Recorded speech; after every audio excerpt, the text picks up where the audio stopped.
السلام علیکم ناظرین، آج کی ویڈیو کے ساتھ میں ہوں رضی الدین رضی۔ اگر آپ نے اب تک گرد و پیش کو سبسکرائب نہیں کیا تو اسے سبسکرائب کیجئے اور بیل آئیکن کو کلک کیجئے۔ آج کا موضوع ہے امریکہ میں ہونے والے ہنگامہ آرائی۔ گزشتہ 3-4 روز سے امریکہ میں جو صورتحال پیدا ہوئی، صرف ایک سیاہ فام جارج فلوئڈ کے قتل کے بعد وہاں جو ہنگامے ہوئے وہ پاکستان ہی نہیں دنیا بھر میں زیر بحث ہیں، اور اس کے نتیجے میں امریکہ بحران کا شکار ہے۔ وہاں بہت زیادہ جلاؤ گھیراؤ ہوا اور وہاں ہم ڈونلڈ ٹرمپ کو مشکل میں دیکھ رہے ہیں۔ ہمارا ایک بحیثیت مجموعی ہمارا ایک وتیرہ ہے کہ ہم امریکہ کو جب بھی مشکل میں دیکھتے ہیں تو ہم بہت خوشی کا اظہار کرتے ہیں۔ ہم یہ سمجھتے ہیں کہ یہ قدرت کا انتقام ہے اور مسلمانوں پر مظالم ڈھانے والا خود مشکل میں آیا ہوا ہے۔ یہ کیفیت ہماری آج بھی ہے، اور اس میں پھر ہمارے جو مختلف رد عمل سامنے آ رہے ہوتے ہیں، جس میں میڈیا کا رد عمل بھی ہے، حکومت کا اپنا رد عمل بھی ہے، اور بہت سے سوشل میڈیا پر ہم چیزیں دیکھ رہے ہوتے ہیں۔ اس سارے رد عمل میں ہم یہ دیکھتے ہیں کہ ہم امریکہ کو نسل پرستی کا مرکز قرار دیتے ہیں، اور ہم کہتے ہیں کہ امریکہ میں اس طرح مظالم ہوتے رہتے ہیں اور امریکہ میں یہ کوئی نئی بات نہیں ہے۔ لیکن اس کے باوجود مجھے آج اس ساری صورتحال پر بات کرتے ہوئے تھوڑا سا اگر میں بات کروں کسی اور زاویے سے ہم دیکھیں تو ہمیں اس نظریے سے دیکھنا چاہیے کہ امریکہ میں جو صورتحال پیدا ہوئی، وہاں انسانی حقوق کی پامالی پر جو رد عمل سامنے آیا، وہاں کا میڈیا جس آزادی کے ساتھ اس صورتحال پر بات کر رہا ہے، کیا ہمارے ہاں یہ سب ممکن ہے؟ ہمیں حیرت نہیں ہونی چاہیے امریکہ میں ہونے والے واقعات پر، اس لیے نہیں ہونی چاہیے کہ ہمارے ہاں یہ مظالم عام ہیں۔ کسی کے گھٹنے پر کسی کے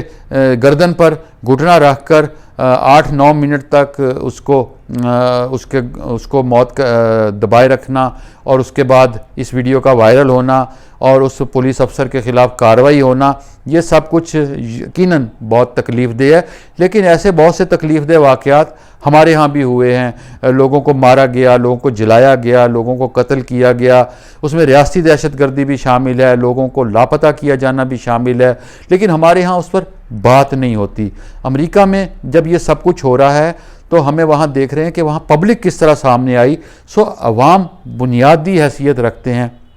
ہمیں وہاں ایک جمہوریت کی اگر بات کریں، جمہوری طرز عمل کی بات کریں، تو ہمیں عوام کا انسانی حقوق کے خلاف سڑکوں پر آنا اور حکومت کے خلاف اسی حکومت کے خلاف بات کرنا جس حکومت کو انہوں نے خود منتخب کیا ہے، اسی ٹرمپ کے بارے میں بات کرنا جسے وہ بہت چاؤ سے لے کر آئے، اور اس نے انہیں کورونا کے معاملے میں بھی مایوس کیا، اور معیشت بھی ان کی زوال کا شکار ہوئی اور بے روزگاری بھی بڑھی۔ اس پر عوام کا رد عمل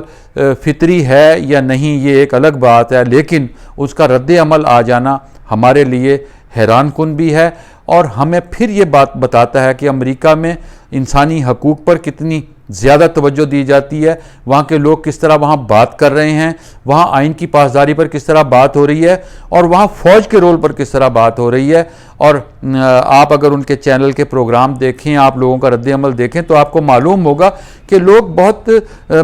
بھرپور انداز میں مذمت بھی کر رہے ہیں، اور امریکہ میں آئین کی بالادستی کی بات بھی کر رہے ہیں، فوج کے رول کو کرٹیل کرنا چاہتے ہیں، اور وہاں کے ڈیفنس سیکرٹری نے جس طرح وہاں کے صدر کے طرز عمل کے خلاف بات کی، یہ سب کچھ دیکھ کر حیرت بھی ہوتی ہے، اور دل میں یہ خواہش ہوتی ہے کہ پاکستان میں لوگ سڑکوں پر ضرور آتے ہیں، لیکن وہ مذہبی معاملات پر آتے ہیں، وہ کسی کے اشارے پر آتے ہیں۔ انسانی حقوق کی پامالی پر اگر پاکستان میں بھی اس طرح لوگ سامنے آئیں تو شاید ہزاروں کو بھی